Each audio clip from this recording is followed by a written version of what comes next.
Welcome, today in front of me OnePlus Nord 2T, and I'll show you how to change screen recorder quality on this device.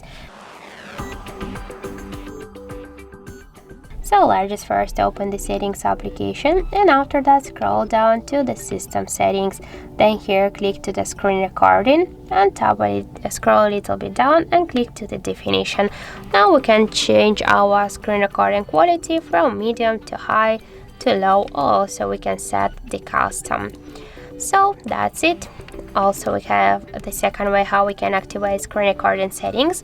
Just first open notification panel, and somewhere here on the top bar you should find the screen recording icon. Just to launch the settings, hold for a while this icon and you'll launch the same screen recording settings, and you can change after that the quality of your screen recordings here. So that's it. Thank you for watching, and if you find this video helpful, don't forget to leave a like, comment and to subscribe our channel.